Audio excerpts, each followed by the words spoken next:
The illustrious Jabba bids you welcome. I'm going to regret this.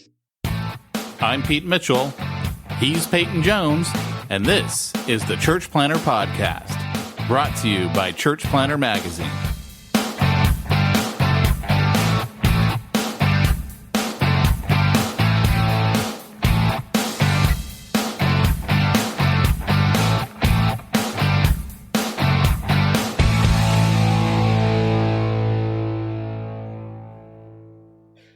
Hey, Church Planter, this is Pete Mitchell. And this is Peyton Jones.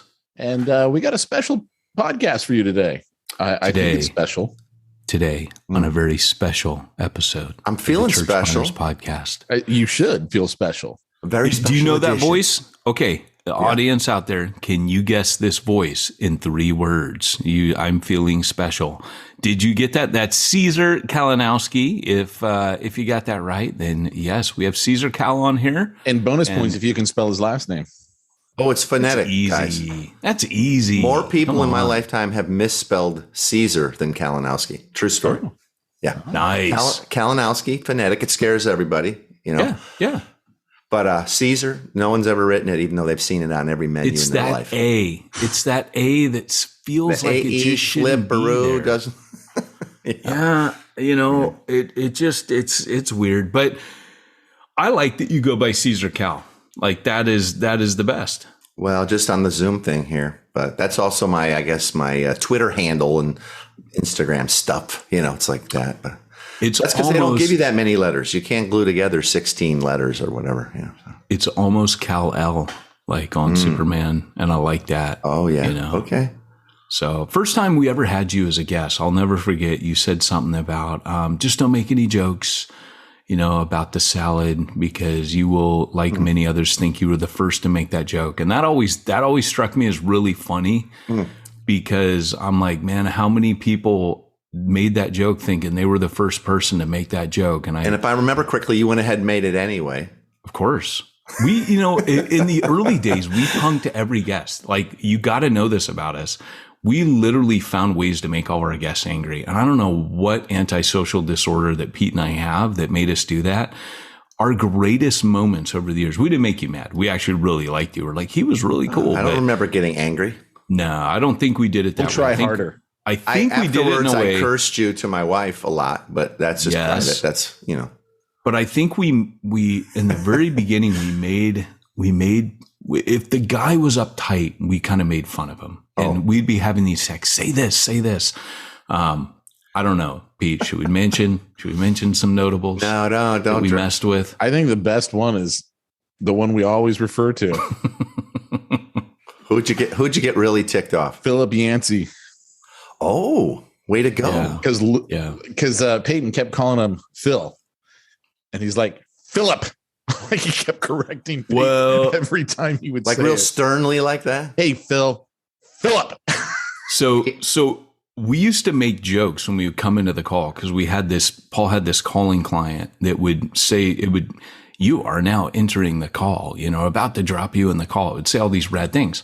So for me, you know, it was kind of like a dropship trooper, you know, from sci-fi. Like I was about to drop into this like battle zone because it tells you like 2 people are waiting. And so I drop into this call going, woohoo! And of course, Philip Yancey's sitting there. He's like, hello? Am I in the right place? Was he a return guest? No, he was a first time. And now he's been trying to get him to return and I won't do it. I told him if we ever close the podcast, he needs to be our final guest. Now, I love that dude. Like, we're honestly, for the audience, just so you know, like, you have to understand what knuckleheads. I would not do this to him again. It made for a great story. But if you think about it, this guy has sat down with Mother Teresa, Martin Luther King Jr., back when he was a journalist.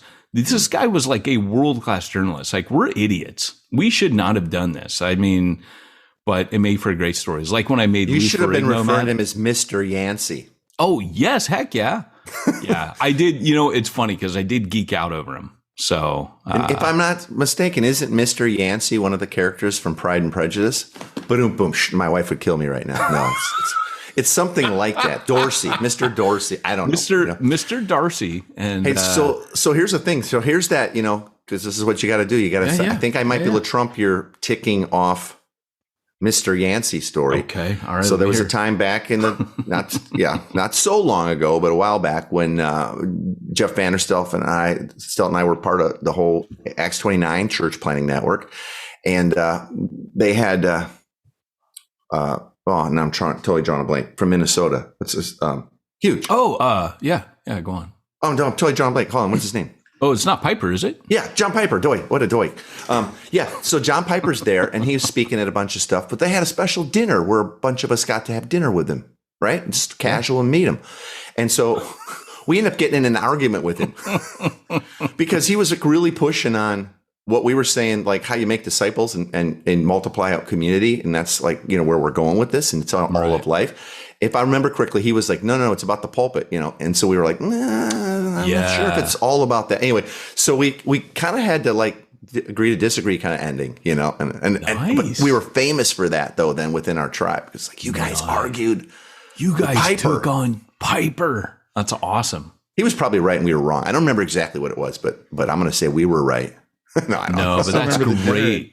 At the dinner at Exponential, where Peyton and I just go, and there's all these tables of pastors, and we just go and sit down, and we're like, oh, we're sitting right next to Rick Warren. And all of a sudden, well, my first words to Rick Warren, we walk into this place late. We're at the adult table. Where's the kid table? Yeah, we walk into this like speakers thing late, and so we take the table by the back of the room, not towards the front where the stage is, back left or back right or whatever it was. Slinking in. There's like 3 people at this table, right? That seats 8. And we slink in, and I sit down next to this dude with red hair, and I turn and look, and I recognize it's Rick Warren, and the words out of my mouth are, "Oh crap!" I thought you were going to say it was Danny Bottaducci. I was like stoked. I thought that's who you sat down next to. I did the Spicoli and went, I totally know that dude. But what actually happened was I said, "Oh crap, I'm at the wrong table," and he grabs me and like doesn't let me go. He like grabs onto my arm and like people kind of pull you. He goes, "No, brother, you're just the right table." And he's a generous man. Coolest, very gentle and generous ever. Yeah. We did a whole episode. I didn't know how cool he was. I knew his reverse tithing stuff made him a rock star right away. Like, tell me what I actually was at a baptism this weekend, and someone started crapping on him, and because they're like, "Oh, did you hear he sent out like Orange County, right? Okay. Did you hear that he sent out a vaccination request to his church, yada yada?" And they started crapping on it. And Pete knows this. If you're in my presence and you crap on that dude, I'm going to defend him, because I'm like, whoa. You can't rubbish anyone who reverse tithes in my presence. I don't care what else you got against him. Unless he's right. That dude's generous. And I did. I just defended him. So you pull a Spicoli. I would have been like Chris Farley, like, dude, remember when you wrote that book on purpose? That was awesome. No, actually, I know Rick, but I haven't seen him in a long time. But he's always been the nicest guy. Anything we can do for you, and you call him up and he does it. I mean, he's a great guy. Man. Yeah. You know him better than we do. We just sat next to him on accident. I haven't seen him in a long time. But hey, Caesar, I mean, Acts 29, Soma. I mean, it was a long time ago. Yeah. Yeah, man. I've said this before, but you're a guy that I used to listen to you while jogging, because you did these rad like fitness coaching things. You're like, "That's right, fatty, keep going," and that was great. No, I'm teasing. No, I used to listen to this. I'm like, I don't even remember that. Wow. Well, as you can tell, he stopped jogging. It wasn't that he stopped listening to you; it's that Peyton just stopped jogging. Yeah, then there's no time. Yeah. I don't have any time. Yeah, because you were so gracious. It was full of grace. No, but I remember listening to the Soma boot camps, and there was like Jeff Vanderstelt, who I knew, and then there's this other guy Caesar on there, and like every other one. And so I started listening. I felt like I started getting to know you through those, just listening to like these grace workshops, and then I read one of your books, and then oh shucks. I did. It was good, Missio Publishing, man. Look at this. Stuff. Look at this right here on my top of my desk. What? Cha-ching! Except I read most all of that, so I don't, Well, you're quoted in that book. So look at that. Look at how thick that is. He took 2 pages to acknowledge me. Wow. 2 pages in or 2 pages long? So no joke, because the name Pete and then Mitchell is on the next page. So I left him out. I left him out of the acknowledgments on the second book, Reaching the Unreached. Cha-ching. So what happened was I told him, I said, I'm going to give you 2 pages of acknowledgments to make up for it. And so that's how it is. It's Pete on one page and it's Mitchell at the top of the next page when I thank him. So I kept true to my word. You're on 2 pages. So anyways, just hearing you over the years, I mean, you've been a part of some really rad movements. You're full of grace, but I think the reason that I respect you, Caesar, is there's a couple things when it comes to discipleship. I interviewed a butt ton of people over the last 8 years who have books or whatever on discipleship. And always when I get to the point where I'm like, it doesn't matter if it's like a book about their neighborhood or ministering, I'll always ask, well, how do you do this whenever it comes to what they do, very frequently, like pastors, right? They can talk from a pulpit, but when it comes to actually doing the crap, they don't do it. So we would draw blanks with our guests who actually are not discipling or not doing what they're talking about. With you, I know it's very different. I sign up to your newsletter. I get your emails. I love them. My favorite email ever is going to lend to what I'm about to say. And that is that there was an email that I got once where it was like, hey, if you got a big group of people, here's a recipe that we cook. And it's super easy. And salami eggs. I know which one you mean. It was salami eggs. And I remember thinking, this is the best newsletter I've ever gotten from Caesar, because to me, there's 3 things about you. Number 1, you're simple. Your approach to discipleship is simple. And to me, I think discipleship should be simple. And number 2, it's practical. And that email proved that that's what you do. When I consider how I'm going to do it, you tell people very step by step, this is how you do it. That leads into the third one, because you actually live it, you do it. That's why it's simple to you. That's why it's practical to you, because you're a practitioner. So I am always gonna be open to having you on here to talk about discipleship, because I know you're a practitioner. You do what you're talking about. You make it simple. Brother. You make it practical. So thanks. Yeah, we just call it a lifestyle. Once we sort of made that decision, we're gonna live this way, like missionary sent to another country called U.S. called Tacoma. That it just changed everything, and begin to live out of identity. Once the whole thing shifts to this is how we live because it's our identity, then everything flows. It's like we say, birds don't fly because they're supposed to. They fly because they're birds. Like they get to, and that's how I feel about disciple making. Is like we get to be a part of this eternal purpose that Paul says the angels long to look into, this mystery that God was going to fill the world with his glory. How's he going to do that? Through humans, through those jacked up humans. Yeah. Watch this. And so how does that happen? By making disciples of Jesus. Jesus is the glory of God. Right. So yeah, getting to do this, what an awesome deal, but it flows right out of our identity and how we were created to live. So Christians who aren't making disciples, it kind of blows my mind. It's like, wow, like, why don't you go ahead and cash that check? Yeah, it's right? An awesome birthright here we have, It's my favorite thing right now. Like I'm discipling a guy. Discipleship for me looks a little bit different, but I literally do this geek hobby with this dude on a regular basis. He comes over and we do that. He's a 20-something-year-old skater punk dude. And, but it is literally the highlight. It's the funnest thing I do, literally, because I'm just watching him come to faith. And, so what is your rhythm? You mentioned it being like a lifestyle. Kind of walk us through, unpack that. What does that look like for you and your wife? For us, a lot of the rhythms of our life include a lot of other people. And what we've learned is that God has created the world in a series of rhythms. You've probably heard me talk about this, but there's a series of rhythms that everybody in the world lives in that are common. And they're all ripe for disciple making and for the gospel being experienced, heard, experienced, touched, applied, all that. And so for us, we realized that there's organized aspects of our life and there's organic aspects of our life. And there's actually a whole lot less organized things. You know what I mean? Like there's not 500 things we organize in a month. There's a handful that lead to all the other organics. And so if we can include people in a few of those organized things, then we have found that there's just, it seems like the organic interactions sort of take care of themselves. So for us, we have still like at least a family dinner night a week. That's kind of a big deal. It's kind of locked in. Sometimes there ends up being more than one just because of how that goes. And then that's a perfect opportunity to include other people in that. And that's why sometimes there's more than one, because sometimes they'll be like, oh, this whole group of people, they can't make it to the Team K night, but we're, going to do this. Or we'll organize, this is a pretty common one. We organize like either an open table or a happy hour in our neighborhood. And guess what? I'm probably going to have an adult beverage around 5 o'clock most nights anyway, So we're just like, why don't we go ahead and throw that on the Facebook group in the neighborhood and invite people to come to that? So we're organizing it a little, but then the organic interactions of like, oh man, we should go do this. Let's go fishing next week. Like, hey, I've been wanting to get together and talk about this or that with you. Let's do that, man. Let's book that and grab a lunch. And so the rhythms of our life look much like a normal family life, that we bring some intentionality to say, oh, who can we include in some of this stuff?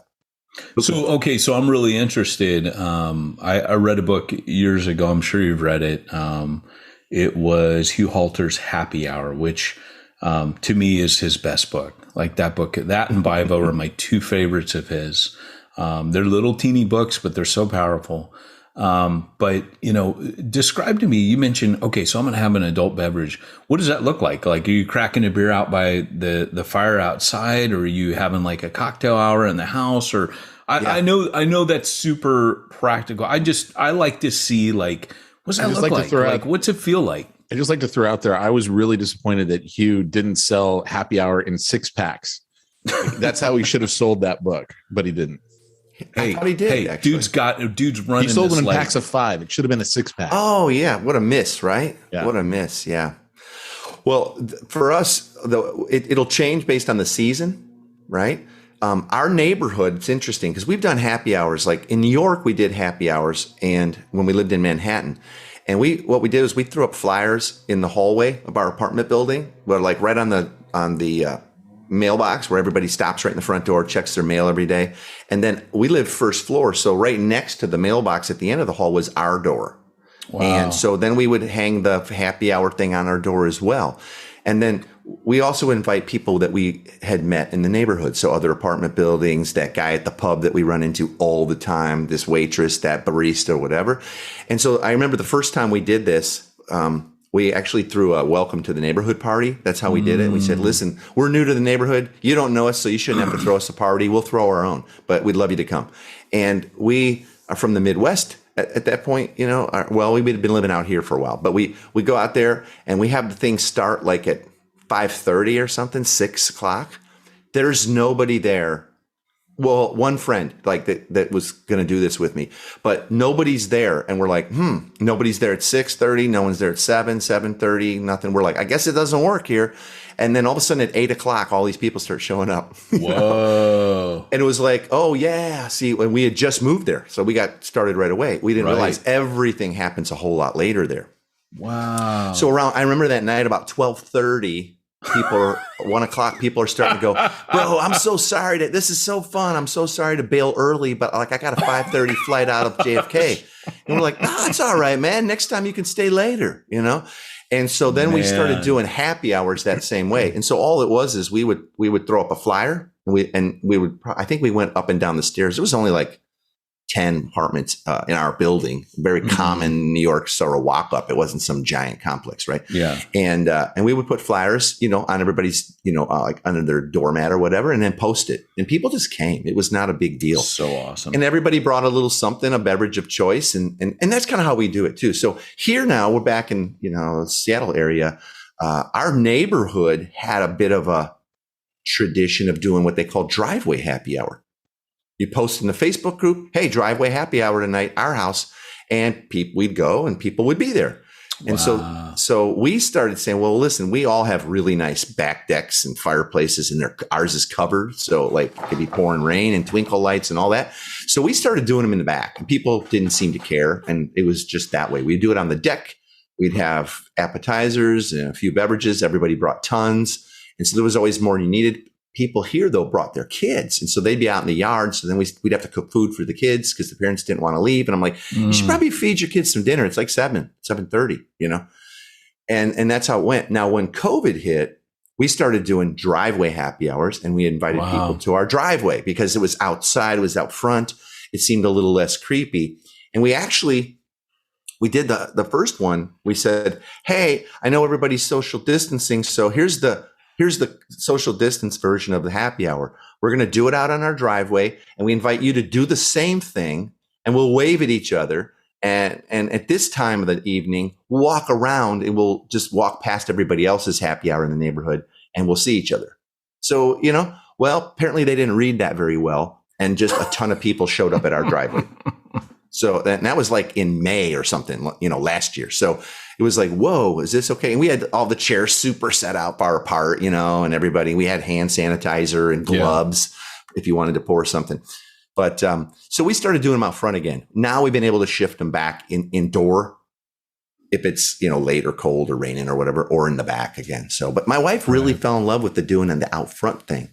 And she's trying to talk me into taking one of the garage stalls in the smaller skinny door, and then just building a wall about 12 feet back and building a little, so all we have to do is up the door, and there's a little built-in bar like that. What? So, yeah. So she's pushing hard for that. Okay. So that your wife is she's like Q on the James Bond, headquarters.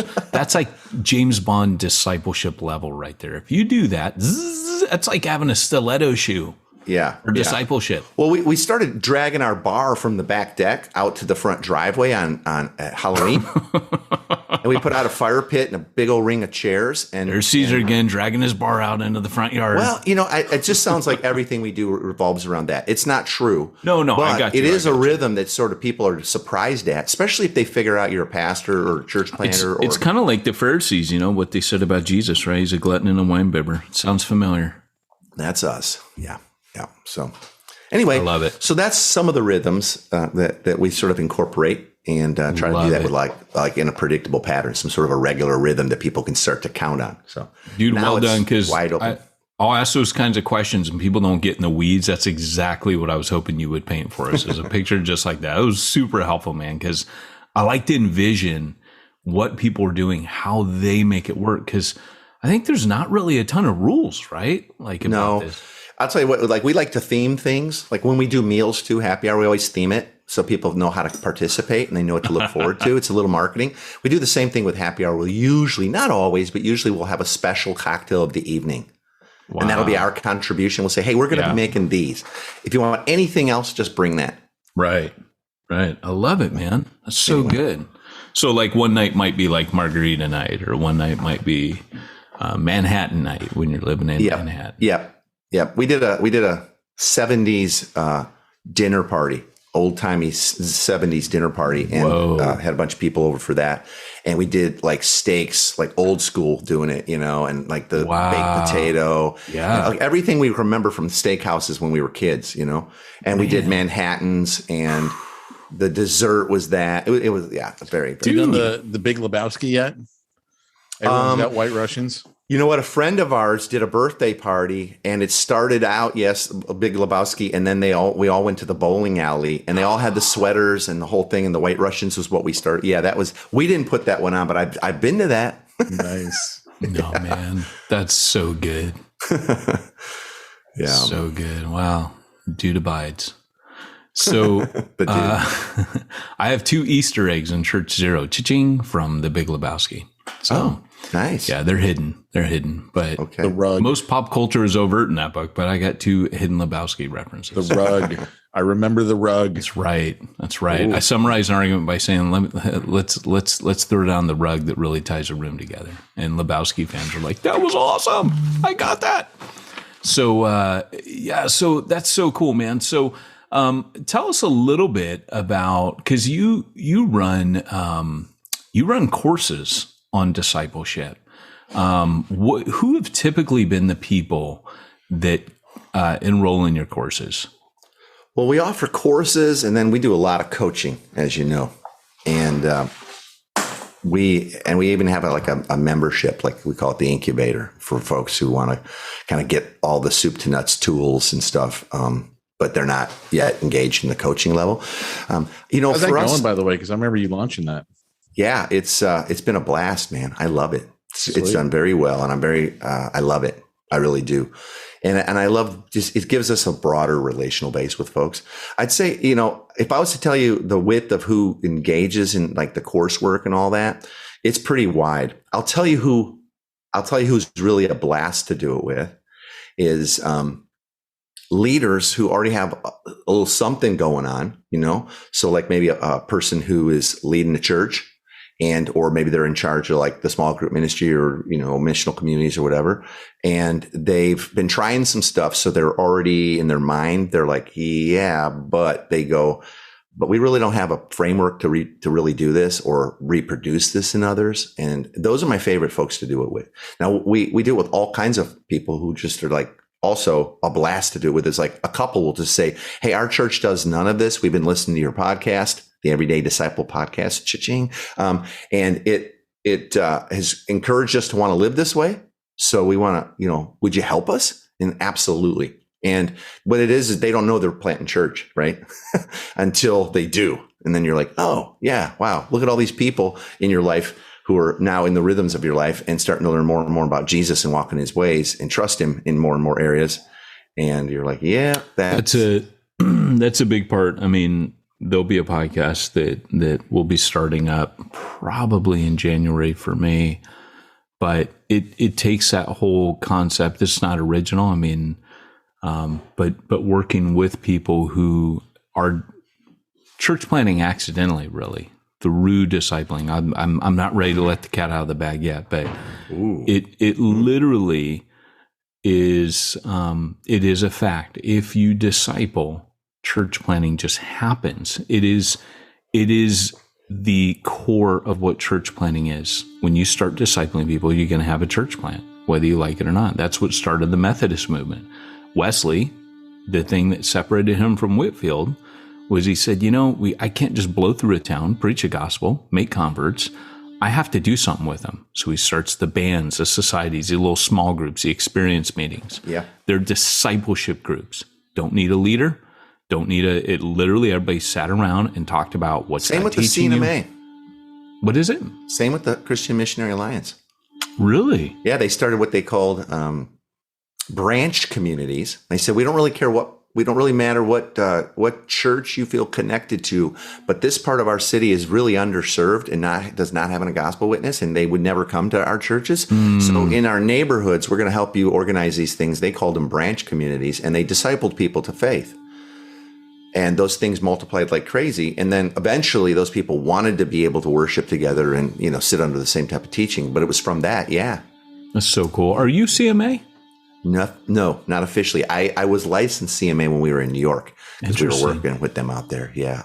But they still, their missionary roots are very strong still. Yeah. I love that. I mean, you never hear bad things about the CMA. And of course, Tozer, right? Well, and I didn't even know that at first. Like, man, one of my favorite authors, like I got every single book of his. And it's like, right. Yeah, CMA guy. Chicago CMA. Too. Thank you very much. Chicago. There we go. It's my kind of town. And, the thing about Wesley, though, was they kept trying to get him to leave Anglicanism until the day he died. He was a diehard Anglican, and he refused to allow this movement that by the time of his death was 10% of the population. Imagine that. And he's like, no, these are just discipleship groups. Well, they were churches. They were becoming churches. That ship had long sailed. All of his followers are like, dude, we just planted thousands and thousands of churches. Why don't we just be what we are? And finally, when he died, they waited for him to kick. And then they said, yeah, we're the Methodists now. But, Gotcha. That whole thing, though, that discipling people, I love that you brought up that accidental church planting. And I'll tell you, the not accidental church planter, that's sort of my original tribe, right? Because we're serial church planters. And right now, what's been a blast is how many church planters are being sent to plant, and they're not really being forced to plant a church service. They really are being, it feels like more than ever, encouraged and allowed to plant communities that make disciples. We call them missional communities, regardless of what people call them. But like start that way, multiply out leaders who know how to multiply out disciple making communities, and then get to recongregate that. Now that's what we were doing back in Soma, and Soma still largely does around the world for years now. And for us, it was just an easier model. What we have found is when you start that way, the type of church you get is so different and so nimble and so lightweight.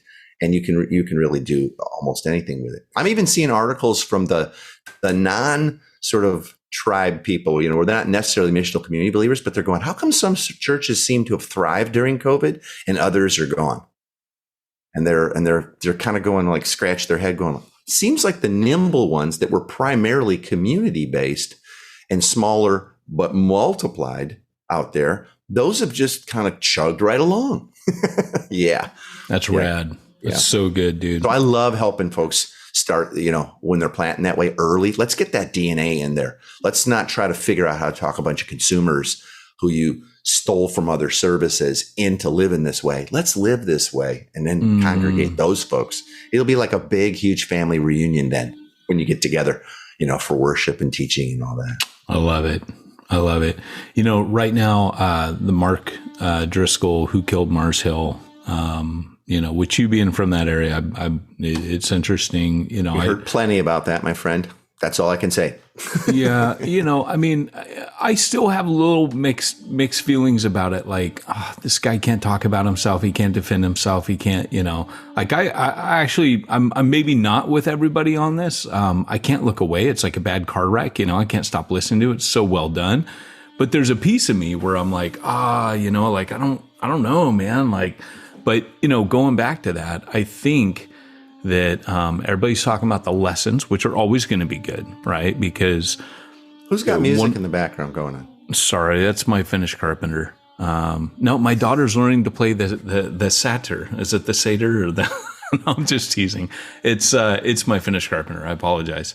Playing bagpipes while he's working. Yes, nice. Can you hear this? Is it picking it up? All right. I apologize, man. It's he's doing something good on my house somewhere.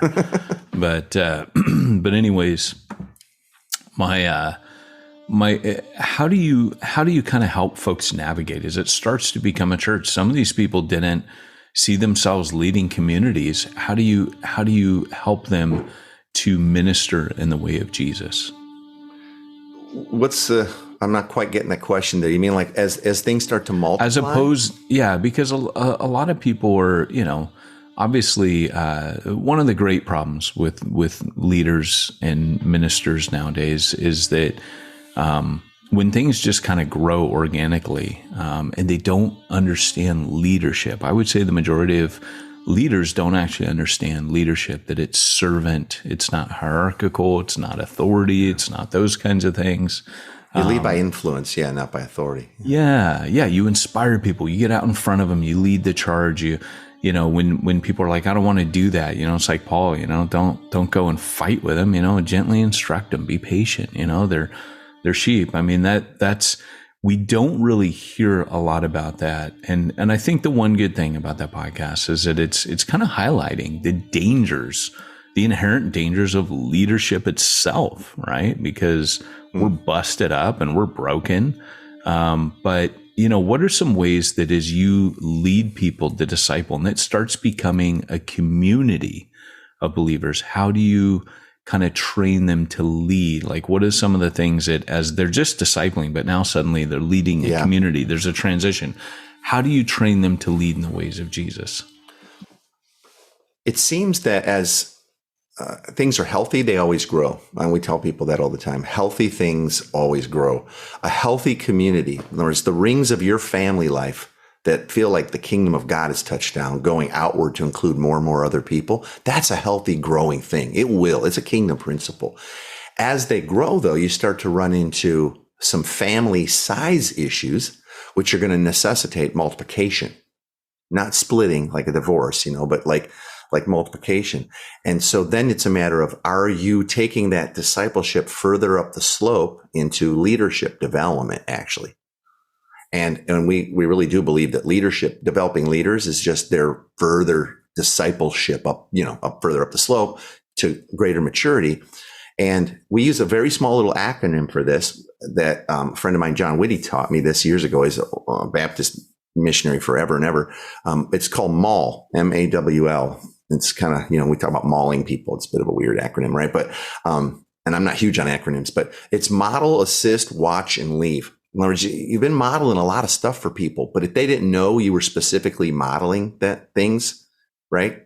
Systems, the way you gospel, people's hearts, how you have a meal, what do you do with your neighbors, how you discipline your kids, all that stuff. If you've just been modeling it, but they don't know it, then they haven't been paying attention. So when the leaders, you want to say, hey, I want to start developing you in these things so that we can multiply you out. So I'm going to model them. I want you to pay attention. Then we're going to go to assist. You're going to help me doing this for a while. Then we're going to flip that and I'm going to assist you. Okay. And then I'm going to watch you do it. I'm not going to mess with you. I'm not going to save it. I'm not going to, whatever the skill is, the environment thing you're wanting them to learn how to experience, reproduce and all that. And then I'll give you some feedback on that. Eventually I'm going to leave you to do it. And you're going to need to innovate it and make it your own and all that. But by taking all of those steps, what people get is they get great courage. Because usually what we do, and this is my own, I'll bust myself here. My tendency is I've been modeling this like crazy. They have to have gotten it by now. It's yours now, Peyton, and I'll just leave you alone because I don't want to micromanage you. You're a dude. You got it. And you're like, yeah, but I have so many, and people feel that's not leadership. That's not non-micromanagement. That's just abdication. Just like, well, we're so big now. You have to take that over. When you actually maul people, model, assist, watch, and then leave them be, and they know that's the process, they feel confident because you're not going to leave me alone to do this until I've helped you, you've helped me, you've watched, given me feedback a few times, and then you're going to leave it alone. And then we also teach them, come back around, check on folks, like Paul did. And so this is some of the intentionality that we bring to regular folks who are multiplying out their missional communities busting, certainly with church planners who are thinking, I really want to multiply out these missional communities. Then you're going to have to keep your eye on who are you apprenticing. And that means you have to very intentionally model, assist, watch, and lead, kind of thing. So those are really some of the framework that we kind of think through and then pass on. Well, and I asked that because let me ask you a question here real quick, Peyton. When you're doing your community dinners and stuff, how does the gospel get into that? Is it just, hey, we're breaking bread, so to speak, with our neighbors, and as stuff comes up, or how does it go from just a meal together to sharing the gospel? So the conversations that happen with our neighbors, like at an open table or a happy hour, are different level conversations than what's going on with the believers in our community or oikos level. Do you know what I mean? They just are. And I think that's what flips a lot of people out. They think like, oh, if we're going to start doing this, now we got to have a box full of transitional statements to get them in, to these spiritual discussions like we used to be taught by Willow Creek Association. You're at the gym and you're running along, and then you say to somebody this, and then, there's a parallel, there's a pun to that. And then you flip, boom, and now you're in a spiritual conversation. We're not really doing that with people. We talk about those like happy hours, Pete, or open table that we're doing in the neighborhood or whatever, having folks over. Those are high invitation and low challenge. In other words, they're easy to hang out. Like everybody can come, bring your friends. I don't care who you bring. Come on. It's high invitation, but it's low challenge. We're not trying to say, oh, thanks for coming tonight. Now we want to invite you all to Alpha. Boom. It's too much relational challenge too soon. You need to bank enough invitation to build trust. Later on, you can spend that as challenge. Now, in those who have come to faith or are Christians who are involved in this with us, we're having very different types of conversations and equipping going on and different things like that, where we see a big cross-pollination of these things. And maybe this is like what you're looking for is when we do the story of God in community, it's always a mixture of people of peace, those friends, and maybe they used to be church attenders or they're not so much no more, or they might be atheists or they're just not sure, but they're leaning into relationship. They're people of peace. We'll take them through the story of God with the believers in our community. And it's a process, and it's done in such a way that no one gets to be the Bible answer man, the expert. It's narrative and dialogical. And the way that we manage that and the way that we teach others to do that is it's level. You can only answer the questions for the dialogue portion from within the story. So you can't quote some old Piper sermon or Swindoll thing you remember hearing when you were a kid, or, or a book you read on Keller. Your answers have to come from, okay, where did you see that in the story? And that keeps the ground level. So that would be one of those times that we would really cross-pollinate those kinds of things. But there's a whole series of steps to get there. So how do you invite like a neighbor to do something like the story of God with you? Well, over time. It's not like the first time I meet him. Like, you want to do this?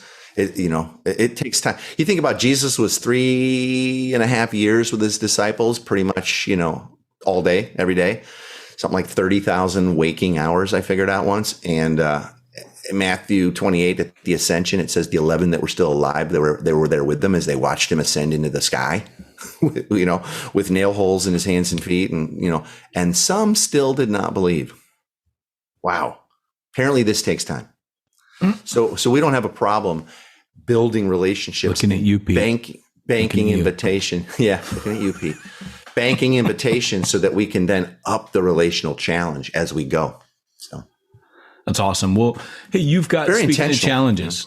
Yeah. Speaking of challenges, you have a discipleship challenge coming up. That's why we want to get you on here. Talk to us a little bit about what that is, because I really want to see people get this part. If you plan a church, let's put it this way. If you start a church, going back to plantology, ching, right? Starting a church is not the same as planting a church. Planting a church, you pop the hood, you look and see what's running the thing. It's discipleship. It's what you're talking about. So I hate it when people go out and they're going to start a Sunday service, because that's starting a church, and it's not what I read about in the book of Acts. Yeah. I want to learn to disciple. So talk to us about the discipleship challenge. What is it? How can people get involved? Thanks, man, for letting me talk about that a little bit. I'm pretty excited about it. We call it the Everyday Disciple Challenge, and it's this idea of making discipleship part of everyday life. And I think we're seeing more than ever the church really desiring that and going, hey, 30% of our people have come back to a gathering of sorts, but that's still back to 1.8 times a month or whatever. Well, what about the other bulk of our folks? Well, they're starting to experience their faith a lot more on the ground, and they want to know how to do this as families and with a few neighbors and all that. And so we've done this challenge several times and had thousands of people through it and seen great breakthroughs. What we do is over 4 days, I do about 45 minutes a day of live teaching. We do it on the internet here. People, tune in and they can see it on the internet. And we give them worksheets, and we give them a little bit of homework each day. And I'm talking really a little bit, because, it's like you can't take the week off, right? But just to get them into some new rhythms and trying some new things, trying on for size, some newer understandings of their identity. Like, hey, if that were true, pick this or this or this, and let's have that, part of your life this week. And we see people have instant wins, instant breakthroughs, and go, wait a minute, I'm starting to get the idea of what it would look like to have discipleship happen in everyday life. And so it's a very decided 4 days what we teach. The first day, we talk about, what is discipleship actually? Because that's even not even agreed upon. And for a lot of people, myself included, the way I was raised, discipleship was a series of classes. It was either a 9-week thing early on in my life, with really short little meetings and just topical, or then later on, once the whole, 101, 201, 301, 401 thing got mapped on, that was it. And then you sit in a big auditorium, 500 people at a time, 1,000 people, go through your 101, 201, and then you're discipled. It's like, no, that's not what I see Jesus doing, And so we give a practical working definition and framework for discipleship, that it'll actually change how people see their faith and all of that. That's what we do day one. And day two, we get deep into gospel identity, which is really the foundation. It really is. Understanding our gospel identity, our true identity, it changes our motivations. It starts to push right up on that. Like, well, I'm too busy and I don't have time for this. And why would I do that? Or I fear the way people are going to respond to me. And we start to get into a little bit of that. Like, if you believe your identity, most Christians have not been taught their identity. We hear things like, well, your identity is now in Christ. True. And what they mean by that is, so when you stand before God, he's going to look at you like Jesus. True. But we're created in God's own image, and he's a triune God. So you're also created in the image of the Spirit of God and Father. And so there's great implication because of all that. So we get into that. On the third day, we talk about these natural discipleship rhythms. that I was telling you about, there's like 6 rhythms we see everybody in the world lives in. So doesn't matter when or where or now or 100 years ago or Africa, Canada, here, Chicago, and then day 4, we talk about how do you start to balance this out? How do you know what to do and balance this out? So it's not like you throw a light switch and now that's what people hear. They think, oh, we're going to live like you. It's a light switch. We're going to have so many people around all the time. Oh my God, it'll never fit our schedule. Promise you it will. When you look at these rhythms, and we'll give you some tools for balance. Plus, it just makes life rich. Like you'll look back on different times of your life, and what will stick out to you about the good stuff are these things that are happening. This is the good stuff. Oh yeah, 100%. So that's how it goes. And that we do that 4 days. It's about 45 minutes a day, and then people post their homework, on the site, on the Facebook group, and what we just to even encourage folks, we enter every homework post you post, you get entered in to win a prize. And if you post a live takeaway video, like, hey man, this really hit my heart hard, you get 3 entries. And I give out prizes throughout the week just to bless people, just because I want you to get through it. I don't want you to blow it off, and we'll even make the replays available for folks. And a lot of smart leaders, what they've been doing is they get their folks signed up with them and they watch it either live, which is really the best way, because then you can ask questions and all that, or they'll watch the replay and then they get on Zoom that night and they discuss it, the implications for their own community. All right, well, tomorrow. So they have 4 little things and they do that. And then I'm not in the room. So if their people are afraid or disagree, or I don't like that guy or whatever, I'm not there. I don't care. Right. But now it's been taught, and it's been taught, I think, well, and you get to feed back on that and push back on it and talk through that. So a lot of people, when we do these challenges, they sign up their teams or they'll send it out to their whole church, and then they do their own little Zoom meetings and discuss it. So yeah, it'll give people the beginning framework for making disciples in everyday life and prove to them, if they engage it, they'll see in baby steps, wow, we can do this. At age and stage doesn't really matter. Little kids, no kids, empty nest, single, we can do this. So, by the way, it's all free. If folks want to enroll in that, I would love it. They can go to everydaydisciple.com/challenge. Okay, everydaydisciple.com/challenge. And if you guys get my newsletter, my email, I'm not getting any money from Caesar for this. Well, this is free.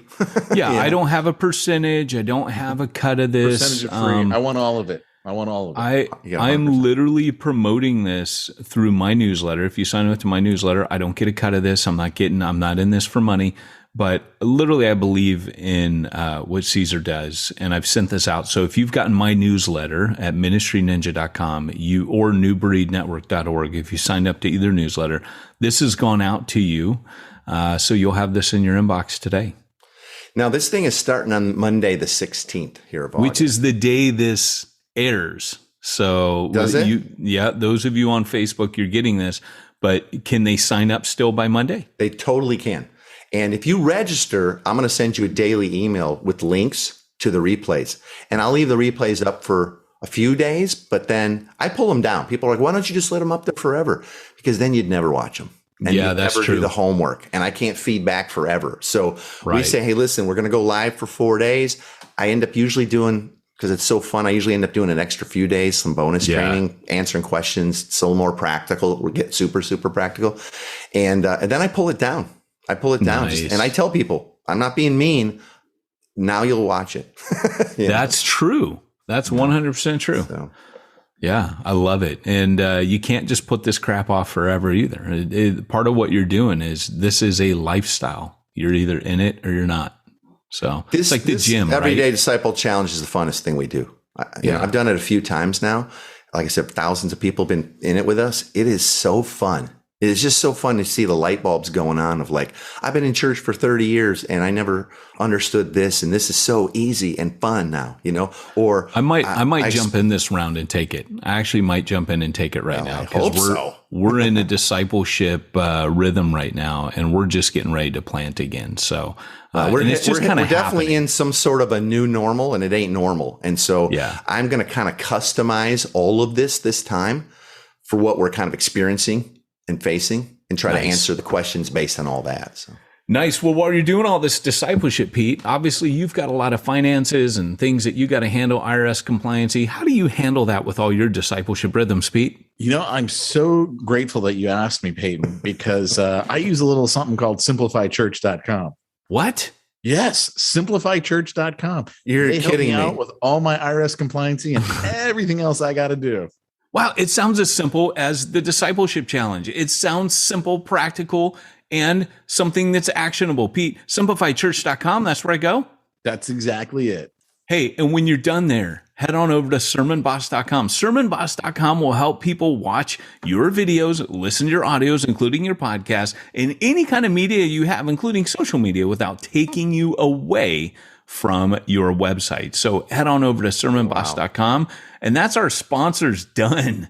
And they don't pay us money either. We swap trade. So we're we're not Like, fat is that cats how you over go on a here. big, huge 4-week vacation to Hawaii every year? They own a They big do call them place. junkets. Yes. Yes. When I was a Baptist minister, I got free cruises, but those days are long gone. So here's the deal, guys. Thanks for joining us. This has been Caesar Cow. Caesar, where did they go one more time? They can register for that Everyday Disciple Challenge for free by going to everydaydisciple.com/challenge.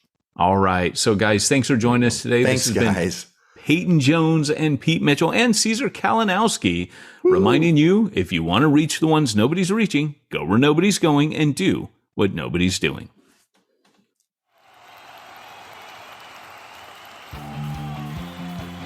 Thanks for joining us for another weekly episode of the Church Planner Podcast with Pete Mitchell and Peyton Jones. We'd love to hear your comments on this episode of the Church Planner Podcast. Visit us online and let us know what you thought at churchplannerpodcast.com. If you subscribe to us via iTunes and have enjoyed the podcast, leave us a positive review. The more positive reviews we receive in iTunes, the more iTunes will promote us to other church planners who would benefit from this show. This podcast is brought to you by the Church Planner Magazine, which is available in the iTunes newsstand or online via churchplannermagazine.com.